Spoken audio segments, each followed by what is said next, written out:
You wanted the best. You've got the best podcast. The hottest podcast in the world. The Chris Voss Show, the preeminent podcast with guests so smart you may experience serious brain bleed. The CEOs, authors, thought leaders, visionaries, and motivators. Get ready. Strap yourself in. Keep your hands, arms, and legs inside the vehicle at all times, because you're about to go on a monster education roller coaster with your brain. Now, here's your host, Chris Voss. Hey folks, it's Voss here from the ChrisVossShow.com. Ladies and gentlemen, there are latest things that makes it official. Welcome to 16 years and over 2,400 episodes of the Chris Voss Show, where we work to make you smarter, not dumber, because that's probably a different podcast. Anyway, guys, go to goodreads.com/Chris Voss, LinkedIn.com/Chris Voss. Chris Voss one on the TikTokity and Chris Voss, Facebook.com. Today we have an amazing young man on the show. We're going to be talking about his hot new book that's going to be coming off the presses, and we're going to get into all the deets, as they like to say. It comes out tomorrow, May 13th, 2025. It is called April...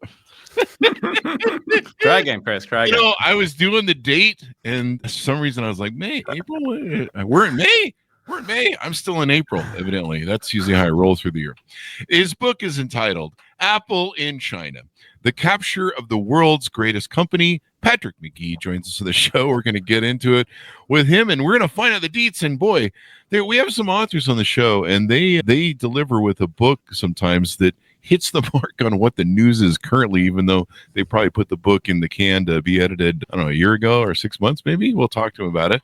So Patrick was the Financial Times principal Apple reporter from 2019 to 2023, during which time he won a San Francisco Press Club Award for coverage. He joined the newspaper in 2013 in Hong Kong before reporting from Germany and California.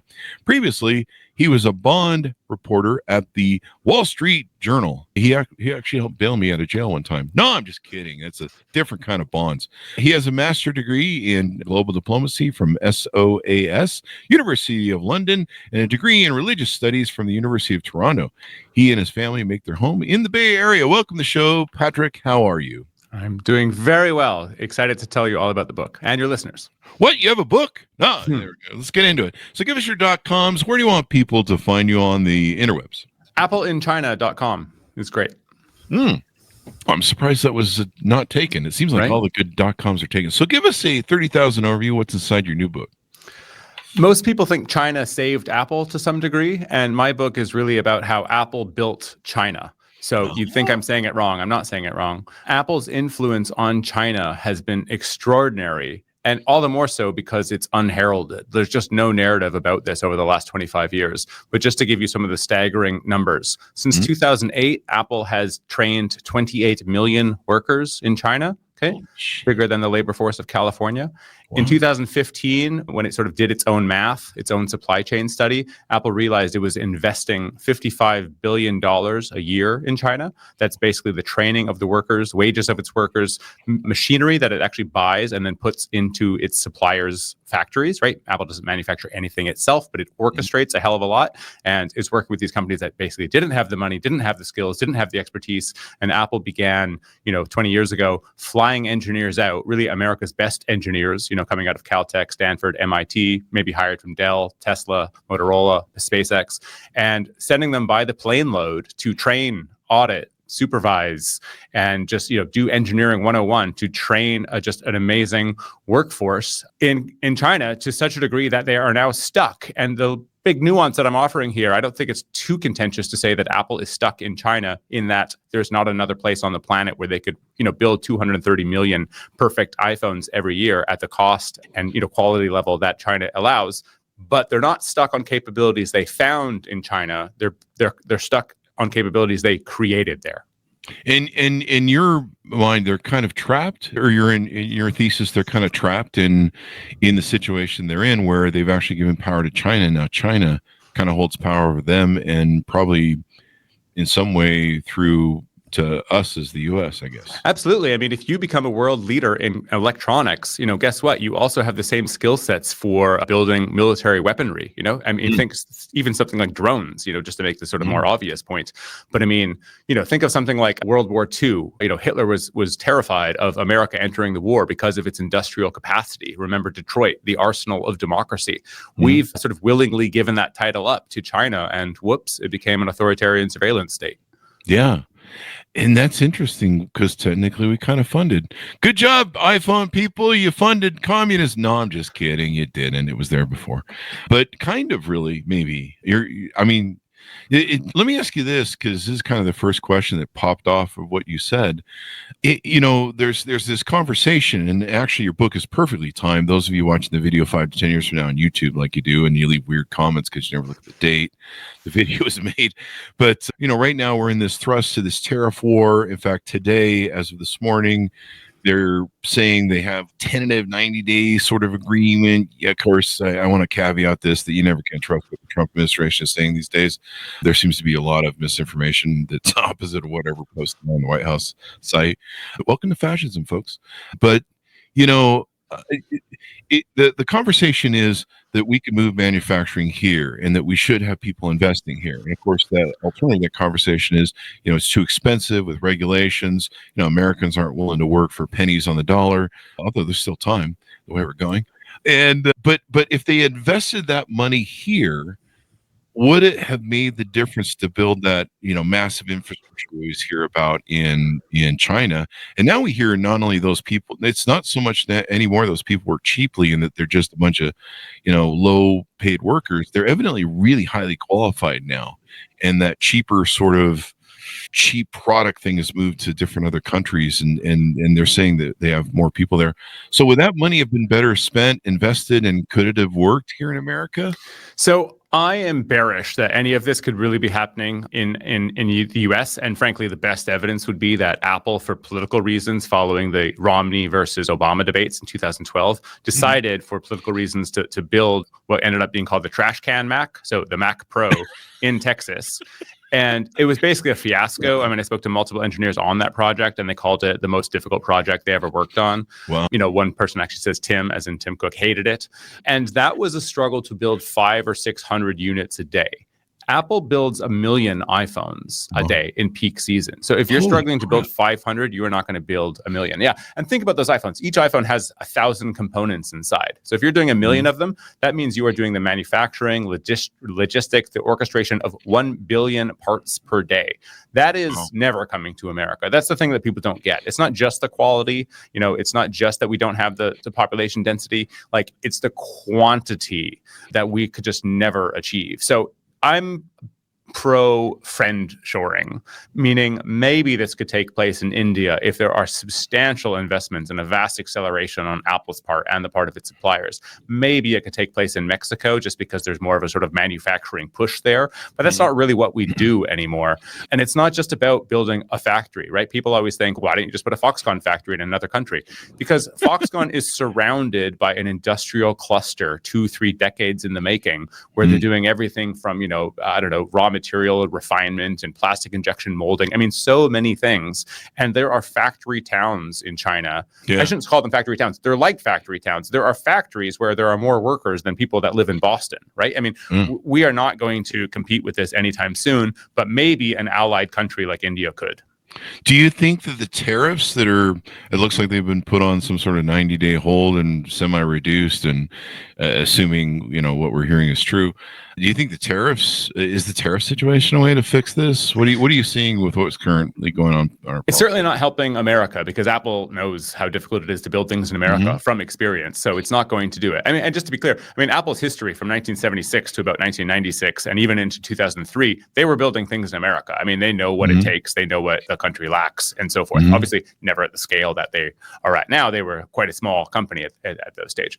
But no, tariffs are really all it's causing right now is that if you slap, 135% tariffs on China, all Apple's done in response is moved assembly to India. And some people think, oh, this is a major win. It's not a major win. If there are 1,000 steps in building an iPhone and the final one is now being done in India, so you can stamp it made in India, you have not de-risked your supply chain from China by one iota, but you have avoided tariffs. Yeah. And I imagine a lot of companies are probably trying to do that right now, figuring a way to get around the system of stuff and all that. Or some, I know Apple flew like tons of, what was it, 5 or 6 airplanes of plane loads, yeah. Which, before the tariffs understand for Apple, that's, a week or two supply. I mean, this is an enormous company. I don't think we understand how large it is. Yeah. I mean, and you see a lot of these people that support President Trump's administration saying, yeah, let's move manufacturing here. The literally mentality of what you see on social media is they think you can just, 5 minutes, you just build a building that can do all this high quality state of art funding. The other thing, I don't know if it's true, but I remember I used to see the Foxconn, the lines outside the gates every day from all the people who come from the rural places to try and find work. Yes. And they live in like you said, work cities. And, they live there. They live in dorms, like bunk beds, and there's 4 or 8 of them. This is a place where it's such a work regime, maybe is the right word, and almost to a point of, I don't know, indentured servitude, maybe, I don't know, and they can fire these people at will and churn and burn them because they got so many people showing up at the gate every day. But they had to put in suicide nets because this is place, and Americans are like, we need to build that here. Oh, you want to live in a dorm, work job, and suicide nets? I don't know if that. So all of this resonates, and so I try to shift the narrative a little bit away from this, not because it's not important, it's really important, but it's the only narrative we've had in China over the last 25 years is the tedium of assembling iPhones. So I'm not here to say that's incorrect and it's really fun to build iPhones. Of course it's not, but I flip it on its head. So instead of the narrative being, look at how Apple exploits Chinese workers, I look at how Beijing allows Apple to exploit Chinese workers so that Beijing can in turn exploit Apple. Not to pull away from your book's focus on Apple, but would you say maybe Tesla's in the same sort of bucket where they've got themselves trapped in China? I have a great section on Tesla as to why they became the first wholly owned company in the automotive space working in China. That sounds kind of jargony, but every other car maker like Volkswagen, Mercedes, et cetera, Ford, GM, they're all joint ventures, right? So the specific model there is that the local company in a 50-50 joint venture, half of it is Chinese. And the whole idea is that the Chinese learn how to do what the Volkswagen, the GM is doing, and then they can thrive on their own. And that was the sort of the price of market access, if you will, if you wanted to operate. Tesla was allowed to operate without that. And the whole reason is that they were following the Apple model, quite specifically hiring people that had Apple engineers, and they've done this for Apple. And so the idea was that if you understand how Apple works in the sense of Californians coming over with the best expertise and training all of their suppliers to make them better. That's what Tesla did. And I think Tesla had an immense impact on why EVs are now, 5 years later, so good in China. But to answer your question more directly, yes and no. I mean, Tesla has followed Apple models to some extent, but Tesla really does manufacture things themselves, right? Apple orchestrates it. And everything is in China for Apple. But Tesla, of course, famously builds in California, in Texas, in Germany, and in Shanghai. So only one part of those 4 operations is as exposed as Apple. I mean, it seems like they're deep into China, and now we're seeing the real politics of it, where it can be used as Apple's kind of stuck in the middle. You've got these tariff wars that are going on, and these fights over political stuff. You've got China, the saber rattling over China, and chips, and we're seeing a lot of interesting things come out of that. You did over 200 interviews with former executives. I think you've got some stories about unreported meetings held by Steve Jobs, emails and different things. Tell us about how some of that went, just to tease out, if you would. Yeah, I really tell a 3-decade story here. And in a way, I think if we, the media, had reported on Apple the way that I think the company should be reported on, is slightly more adversarial and with a lot more interest in how things get made and how wide Apple's influence is, I mean, literally geopolitical levels, then I probably could have started the book in 2013, which is when Apple has its political awakening. And that's because Xi Jinping comes to power and essentially attacks Apple within 36 hours of taking power. But I would argue that although we think we know the Apple story really well, we just know Apple's version. We know Steve Jobs' version. I mean, as strange as it is to say, I've written the first 21st century history of Apple. And now that probably sounds insane, but the examples that every listener of yours is thinking of right now are biographies. The biography of Steve Jobs, biography of Johnny Ive, biography of Tim Cook. There is not a book that explains how the candy-colored iMac saved Apple in the late 1990s, where the iPod came from, and then takes you through to how they worked with Foxconn, et cetera, to build up the iPhone, and then what else they did, right? So even without my China angle, there just hasn't been a one coherent story of how did they go from near bankruptcy to $1 trillion company. And now they're almost a $4 trillion company. It's a really strange thing to have omitted from the narrative. And I don't have great reasoning for it other than my favorite saying about journalism is we cover all of the plane crashes and none of the landings. And Apple is one big landing. I mean, it's a very successful company. So what journalist wants to write the go Apple, rah narrative? And so in a way, what allowed me to write it is that I think they got themselves stuck in China. They sleepwalked into a geopolitical crisis. And that, I guess, sort of allowed me to write a balanced narrative that had the good and the bad and sort of made it more of a book, something to sell to a publisher and for the publisher to sell to your listeners. Because we get plenty of the rah books on Apple, and the celebration of American capitalism and innovation, and great ideas, and the Steve Jobs story of they came out of the garage and yada yada yada, all that Silicon Valley lore, I guess you might call it, or great word. Yeah, but like no one. There's a lot of people that have written books. I don't know. There's a lot of books written about it. Maybe Walter Isaacson's book, or I know. It's interesting how they gloss over the assholeness of Steve Jobs and what people close to him knew him as, and also some of the evil shit he did. Where he basically went to all the Silicon Valley people and said, "Let's cap people's income across the board, and we won't cross hire them," and all that stuff. And that really got plastered over, and no one really talks about it when it comes to that lore of how, you look at the impact of what that probably made in people's lives. One of my friends was the original iPhone team, Andy Grignon. And, what they dealt with, on one hand, they built a great iPhone. On the other hand, they dealt with threats against their family with Steve Jobs. He was the nicest guy in the world. So it's kind of interesting, how you've created a story that kind of challenges that lore, that, all not things were perfect and great. And maybe, the Pandora's box, we saw this with social media. When social media came about, I was one of the first, supporters of it, and everyone's, the world's going to unite and everything's going to come better.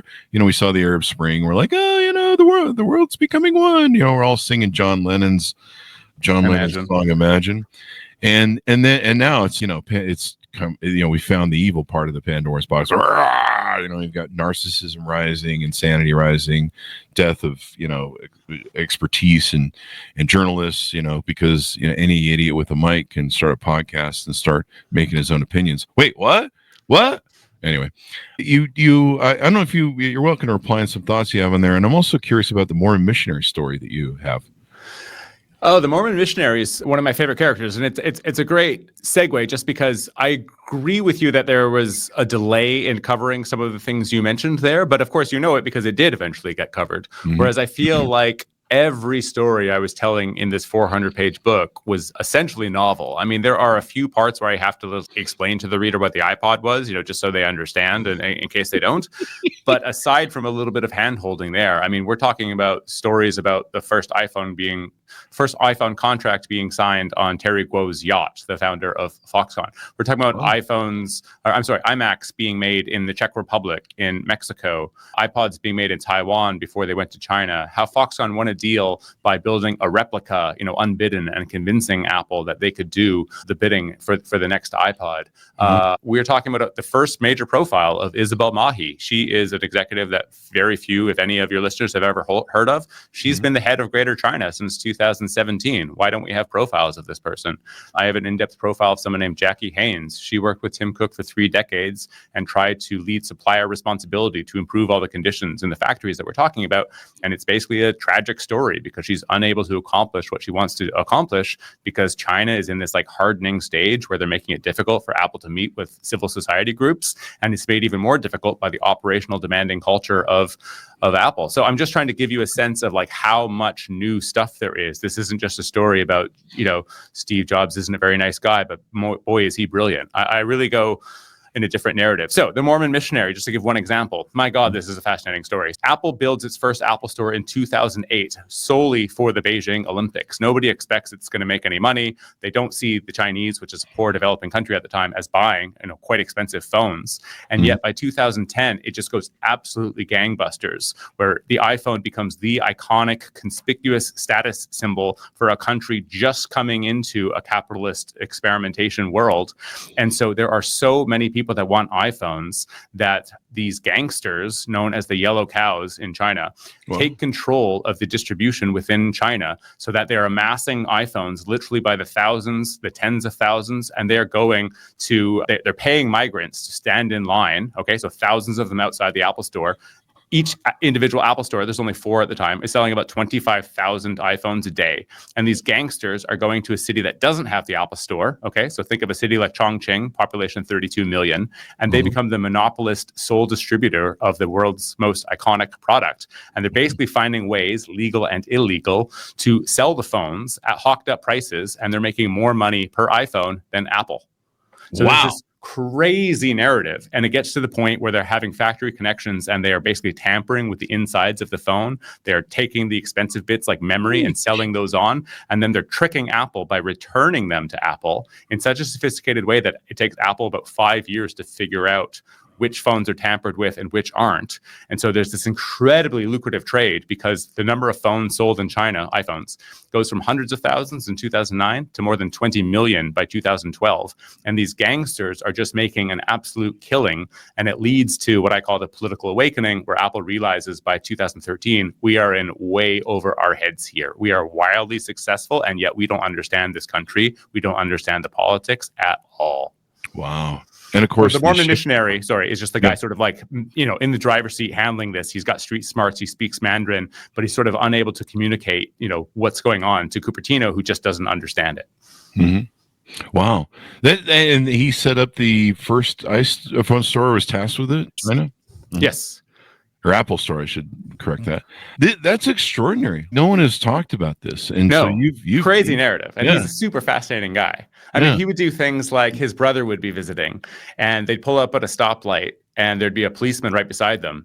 And he would just burst through the red light. And his brother would be like, how are you doing that in front of a cop? And he would have the street smarts to say, if you do that right in front of a cop, the cop assumes you are in the position of power to be able to do that. And so this is the sort of thing he's trying to sort of communicate back to Cupertino about how Chinese culture, how politics, how the institutions work. And they just don't have the experience on the ground. And so they're not really listening. So I mention him because he's the sort of figure who's saying, we're consolidating way too much into China. Like, we should be building some factories in Vietnam just to sort of help our leverage, because the more we go deep into China, the more the Chinese have us over a barrel. And this is the warning he's trying to give 13 years ago, and nobody's listening. That's really interesting. Wow, what an amazing story. I mean, this should be explosive. Like, people should be reading this book and understanding the narrative, because it definitely goes against this sort of blue sky sort of thing. Apple is good and blah blah blah. But yeah, I learned a long time ago in the 90s reading, I don't know where I picked it up, Harvard Business. I think I picked it up in a magazine, but it was, I forget the name of the company. I used to remember who it was, but it was a very large company. But they talked about how, it was the CEO talking about how when you have vendors for a product or development or something, you always have 2 or 3 so that they compete against each other. And I learned that a long time ago. So all of my companies I've ever had, we never have one sole vendor to everything, because I've learned the hard way too, specifically firsthand, that if once they know you're exclusive with them, things go to hell. or there's abuse that can start. But if they know that they are competing with 2 or 3 of your vendors, and you make that clear too, we do business with 2 or 3 vendors to make sure that everyone knows they're competing and giving us the best service, and that we have options. Because there's nothing worse when you have a sole vendor, that can hold you by the throat. If you're like, hey, we need to dump these people. This whole situation has gone bad. And then if you don't have anything set up, you're stuck in the supply chain sort of problems that we have right now with the tariffs and, locking out China and all that good stuff. Big mistake. So let me just jump in. You are totally right about all of this. This is supply chain 101, and Apple doesn't follow any of it. So But it sounds like they fucked around and found out, though. Okay, so Apple has a totally different model, which is actually that in the 2005 to 2010 period, they often only had a single supplier for all sorts of components. And the reason why is what you're describing is the way to get good prices, right? You've got different vendors of commodity components, and you bounce them off each other, and you get the lowest price. Apple doesn't care so much about price per se, it cares about quality more than anything else. And so what it does is what it does not do, which is basically what every other company does. Every other company hopes that component makers come up with something and then they use the latest innovations. Apple embeds its engineers in its suppliers and it comes up with the next components. Not only does it create the parts in a proprietary sense, it creates the machinery that builds those parts, right? The machine that builds the machine. And Apple is limited in how many companies it can work with because it needs to focus on the quality and train the engineers to do the perfectionist jobs that the perfectionist tasks that Johnny Ive and Steve Jobs demand. But what happens when their scale just absolutely blows up is that then they really do need 2 or 3 suppliers. But the problem is, if you have 3 suppliers all building one thing, one of them is inherently going to be better than the other 2. And Apple can't really deal with that. Apple needs the best quality, and you can't have suppliers working in different ways to come up with something because they have 0 defects. They have 0 tolerance for defects. And so Apple gets into this funny position. This is actually outside the book, but I'll tell you about it, which is that engineers at Apple tell me that they would engage in what a critic would call corporate espionage. Okay, so usually when you're thinking corporate espionage, you're thinking of how the Chinese are stealing from Apple. But this is how Apple would develop a process with a supplier, and it would need its other suppliers to learn those processes. Okay, but it's something that the supplier came up with. And so Apple would infuriate its suppliers by videotaping the processes that it had come up with its supplier and then giving the footage to the other suppliers, right? Because it needs a uniform standard of how something is created, even though they are different companies. And so Apple would legally control the IP, and yet they would piss off their suppliers by sort of flagrantly copying from one to the other to make sure that everything was perfect. Wow. That is crazy. And do you what do you see from your book? And I don't know if you talk about this in the book. What should the future be for Apple to do based upon what you've written about, or where do you see the things going with the current state of political affairs? Unfortunately, my thesis is that Apple is stuck. That there is no place on the planet that is remotely capable of performing the right combination of cost, quantity, quality that China allows. Now, again, it's because Apple created it there after a quarter century of investment. If there were an easy way out here, my book wouldn't be compelling because that wouldn't be my thesis. But my point is they're stuck. I don't know what they can do. It's going to be pulling a rabbit out of a hat because India, as much as we want them to be able to accomplish this, and they're a democracy and we'd love to have them thrive, their government is not putting in the manufacturing know-how expertise, everything from, building the right ports, building the 8-lane highways, having a sort of command and control culture that Xi Jinping has. I mean, unfortunately, I want to be pro-democracy, but India's a fragmented government, where government gets in the way, corruption gets in the way. India is just not going to be the partner to Apple that China has been the last 25 years. Mexico probably couldn't pull it off either then. So I'm not a Mexico expert. I wish that they can do it. And the real appeal of Mexico, to be honest, is that they do have a sort of manufacturing directive. But the best thing, of course, is that they border America. You think of something like the aerospace sector around San Diego. If you're building really, really cool computers that rely on, aerospace grade metals and things like that, then you're inherently going to have intermediary trade between Mexico and California. So even if a computer, let's say, is quote unquote built in Mexico, it will rely on a bunch of expertise in America. And then that's obviously you got American investments, you got American jobs. If you're doing everything in China, I mean, all you have to do is look at Apple's own annual supply list. It just becomes increasingly Chinese over time. Either the foreign multinationals are increasingly setting up shop in China, or more recently, the Chinese companies themselves are displacing those multinationals that have set up shop in China. So there's a very big difference between, a factory in Ohio closes down between if that work goes to Mexico or that work goes to China. It is far better when it goes to Mexico than when it goes to China. Wow. It would be interesting if we could open up that area. We're going to seize control of Canada and Greenland, evidently, because that's what you do to your friendly allies. Yeah, I'm Canadian, by the way, just for that. I've been picking up on your Canadianness. I'm a big Rush fan, and I love everything Canadian. I think you guys are nicer brothers to the north. We're like the drunken brother who's always starting fights, and you guys are like, oh my God, we're going to get nuked with these idiots. So anyway, that's a joke, people. It's not really, whatever. Anyway, so the question I have for you, India has some democratic concerns as well. I mean, it's not, there's some concerns about their democracy. And of course, there's the political hedge, whatever things I can't think of terms on Monday morning, evidently. But they're I think they're selling oil, or they're doing something to support the Russia-Ukraine war on the Russia side. Some of their alliances, I think, with some of our enemies like Iran and other things. There's kind of some questionable things that would put Apple back in the hedge money. I think that was the word I was looking for, of being under some sort of political sort of issues, wars, and we got India, Pakistan. Now, it's Pakistan and India. Yeah, Pakistan and India fighting. But what do you think about that? I mean, it seems like anywhere they go, they're going to have some political problems in the world nowadays. Yeah, so I mean, under Narendra Modi, India is definitely going in a direction that I think a lot of us wouldn't support. On the other hand, if you have an understanding of just how impactful investments from Apple can be in another country, then I think you can understand that could be a bargaining chip, right? Yeah. Because Apple investments really are on sort of a nation building like effort. And so if more of that was moved to India, then that's part of any deal you might have. So perhaps, that's a sort of bargaining chip to be used against India having a tighter relationship with Russia. Sort of above my pay grade to get into that, but I think that's at least a potential. One thing we've also seen is it was interesting to me that Donald Trump's administration exempted the phones, and that kind of happened fairly quickly over the tariffs, where they were supposed to exempt them in some way, because people were starting to go, wait, my iPhone's going to double in price? Oh my God. It's almost, how does that work? Eh? And not only that, but Apple in a matter of days lost nearly $800 billion of value. Really? And wow. You don't have to buy Apple products to be exposed to them, because if you have a retirement fund that's based in index funds, guess what? Apple's your biggest investment. Yeah.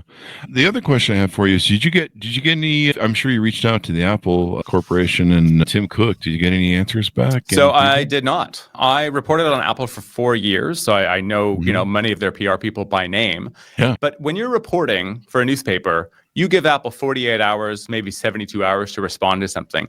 The book world is different. I submitted this manuscript last September. There is just no way I could give Apple 6 or 7 months to get their ducks in a row, their counter narrative, their smear campaign, whatever it is they wanted to do, to go after the book. So I just had to exclude them from the equation.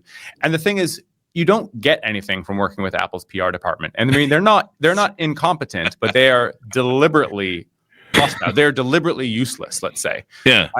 I would agree with you. I've seen how they work with PR. I mean, if you don't give good PR reviews of the iPhone, this has been going on the whole time. They kick you off the review panel. Of course. And I was trying to tell the most insidery tale I could tell. So if they knew at the beginning of my research that I was going to try to reach out to thousands of people that had worked for Apple, specifically in China, guess what? They probably could have sent out a mass letter reminding people of their NDAs, and I would have had no calls returned. So I just had to exclude them. And I felt strange as a reporter, because I like having a no surprises policy. But that is not the case. The book comes out tomorrow. There's going to be a lot of surprise in Cupertino. Wait, I'm getting a C&D right now from Apple on the phone. No, I think it's an important story to be told, and I think it's even more amplified. So thanks for having the foresight, Mr. Nostradamus, of what was going to happen when your book is released, tied completely to perfectly timed political things. And then, this is the narrative we're having and the conversation we're having. The other thing I've seen in this war of iPhones and politics and all that is the war over the minerals and some of the expensive minerals that it's used for these phones. You know, you see China hoard them all over Africa. I mean, they've been after the African continent for a long time. You see them seizing and declaring bankruptcy and seizure of ports and airports. And I know one of the first things, or my understanding is, let's put it that way, I'm not a journalist and not reporting this, but my understanding is from the journalists is that one of the first things China did in their reply to our tariffs was they locked down the minerals because they know that we use them in phones, we use them in everything. And that's another, I think, probably curmudgeon tool they're using and for politics with Apple and every place else. Is that correct? Yeah, I mean, that's what you would do if you were put in the same position. Sure, So you call that weaponization of the supply chain. You could also maybe call it common sense. I mean, Trump likes to say, who has the cards? Unfortunately, in this case, China does. What a great flip of that line. I haven't fact-checked this, but Nicholas Kristof in the New York Times says an F-35 jet contains 800 pounds of rare earth metals. Wow. That's one jet. I mean, to be honest, I'm so ignorant that if you told me an F-35 weighed 800 pounds, I would nod, right? That sounds about reasonable. And of course, I'm way off. But I mean, the degree to which China doesn't just have a hold over the raw materials, but the refining of those raw materials is insane. And the other sort of shoe to drop is, I mean, China controls the battery supply chain, whether the batteries are for phones, any other electronic, or for EVs. That's all coming out of China. I mean, we're talking north of 80, 90% for basically everything from the lithium to the anode to the cathode. It's extraordinary. To go after this country in a trade war thinking we're just going to have some easy victory is just, I mean, nonsense. We do not have the cards at all. Yeah. There's a quote that's stuck in my mind. It'll probably be there infinitely. There was one of the, I don't know if he was a spokesman for China, but he basically said it was one of the initial responses to the trade war. He initially said, China's been here for 5,000 years. We plan to be here another 5,000 years. And we've been here much longer than the United States has been a democracy. And that sort of vision, you know, China does play with that 5D, 10D chess. They think 5,000 years in the future, maybe a little bit much, but they're master planners, where we're over here just debating, I don't know, pick your meme, you know, we're debating, you know, whether Kim Kardashian should get another butt lift or something, you know, that's our focus in life over here. Well, I like the chess analogy, but so let me riff on it a little bit. You know, under Trump 1.0, Washington went after Huawei, which you could sort of call China's Apple. They played it like a chess match, right? What do you do in chess? You go after the king, right? You go after the one-time kill. But it didn't work, and Huawei is now back with a vengeance, and they're now sort of doing more proprietary technology than using Qualcomm and Google for their hardware and services. So we didn't do very well here. Now, China doesn't play chess. China plays a game called Go.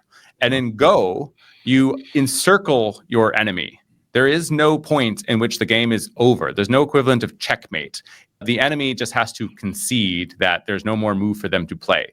That is what I think they've done to Apple, right? By luring them in and having the entire supply chain there, they've effectively encircled the world's greatest company and put them in a position where they can't make any moves. And so now when China does require joint ventures for like data localization in the country, Apple has had to do that. If they say ban the New York Times app, ban VPNs, Apple has had to do that. Apple does not have the political capital to go after Xi Jinping, which is why when riots happened in COVID zero, you know, in China, and Foxconn workers were being beaten for coming out against the policies and such. Tim Cook was asked 4 very deliberate questions by a Fox News reporter in Capitol Hill, and he said 0 in response. He was absolutely silent. This is a stunning position for a billionaire CEO of the world's most valuable and I would say greatest and most iconic company, but subdued into silence, a sort of complicit silence, because what is he supposed to do? I mean, if anyone doubts that they're stuck, watch the footage of when he's asked those questions. Yeah, I think I may have seen that. But this is a couple of years ago, and it was absolutely viral. Yeah, and it's interesting. The other question I had for you that ties to that, I saw Walter Isaacson on CNN. The Uyghurs situation with the human rights crimes that are going on there, almost a genocide, as it were. It's interesting that the scale of that thing is going on comparative to maybe the camps in Nazi Germany and Poland and other places. You know what's going on there, and how Apple presents itself as this ethical company, highly moral, involved in causes, maybe at one point a little woke, or we're trying to present themselves as such, and so there's that narrative as well with the Uyghurs. Do you talk about that in the book? So I don't, not because it's not important, it's very important, but because that's the Apple narrative we know. We know about the labor abuses or the allegations of labor abuse. We know about the tedium of the jobs. What has just gone totally unnoticed the last quarter century is, what did Apple see in China that Dell didn't see? We just haven't asked those questions. What is Apple's relationship with the government? How does it negotiate for this, that, or the other thing? Because they have remarkable access, right? And Apple has a $70 billion business in China. I mean, it's not bigger than other corporations. It's bigger than other industries. I mean, it is difficult to understand how big Apple is. I mean, just to give you a sense, 3 million people work on manufacturing for Apple products in China. By contrast, all Chinese demand for all American products across the country, like put it this way, all Chinese demand for any product across any industry in America creates 1 million jobs in America. So in other words, Apple has more of an influence on job creation in China than all of China has on American job creation in America. So it boggles the mind how large and powerful this organization is. And so I just try to take the narrative in a totally different direction, frankly, from the one that I think most readers are expecting. And definitely we need to have, we're having these conversations now about all this stuff. So definitely this needs to come to light. I commend you for writing the book and all that good stuff. And I know how Apple's PR department is. They're some of the best PR agents in the world. Let's put it that way. Next to my last 9 divorces. But I should just tell you, people love this kind of the most, just as you mentioned divorce. So many marriages ended in the first 5 years of Steve Jobs' comeback because Apple engineers were flying so frequently to Asia that Apple had to institute what engineers called the DAP, the Divorce Avoidance Program. And it was a series of measures to basically assuage spouses because so many marriages were on the rocks because they were working so hard. And at first it was just allowing, Chris to have a couple days off because I don't know what your wife's name is. Let's just call her Sally, because Sally was saying marriage is almost over if you go to Asia one more time. But that only worked for a little bit of time because, they need Chris on the production line. They need Chris doing the teaching. So instead, it was give $10,000 bonus to Sally and make her feel better about you being away. Bribing wives at this point? That's your words, not mine. But yeah, this sounds like a military thing where a lot of divorces happen in the military because our good men and women go overseas. Yeah, they took to calling each other and themselves Apple widows because their husbands were around so infrequently. Widows. Wow, I'm gonna ask my friend Andy about this. Because it's interesting. He went through a divorce too. Oh, really? And correct me if I'm wrong. He is in the book Dogfight, right? About Apple versus Google. I believe he should be. I don't know about Dogfight, but he's unless I'm mistaken, he is in the 2007 iPhone presentation, worried it's not going to do right, and sitting there with a bottle of whiskey, chugging after everything that goes right. And by the end, he's just plastered, but so excited that it all worked out. That's Andy. It wasn't. That was the only time when they shuffled the iPhones that it worked. He didn't shuffle the iPhone. He did the 3 to 4 movements or 3 to 4 app movements that should have shut it down on the 4th one, and it had failed 100% of the time until I knew Andy back before he even hit media and started telling those stories, and he told us those stories, and I was like, you got to tell more people this shit. It's the greatest presentation ever. I mean, people at BlackBerry literally thought it had been faked somehow because it was just so far ahead of anything they were working on. And they were sitting there watching him make, I think it was the 3rd or 4th movement that it crashed 100% of the time, the phone. And like, fuck, he's going for it. He hasn't switched phones. And, he told me about it. And then there's a lot of other stories. I don't even know if Andy's told all the stories, but that's up to Andy. But I've heard all the stories. Have him call me. Yeah, it was interesting because it was kind of the first exposure that I saw that Steve Jobs wasn't this great, loving, wonderful human being who cared about his estranged daughter and all that sort of stuff. But you've got the book out. As we go out, tell people what you hope they learn from the book, where to pick it up, any .coms you want people to find you at. So appleinchina.com, you can just as easily just go to Amazon or bookshop.org or Barnes & Noble and look up Apple in China, Patrick McGee. I would absolutely love if you read this book. I would say the book to some degree is a little bit of a Trojan horse. I want to sell you on the sex appeal of Apple and tell you lots of fun Apple stories. But really what I want you to learn about is supply chains, the US-China tech rivalry, and why all this matters just so much. There you go. It's an interesting conversation. Boy, you nailed it. Perfect timing, my friend. You saw this guy. When did you start the book by chance? And 2 years ago. 2 years ago. Thank you for having the foresight. Can you tell me what the best stock is going to be over the next year to buy?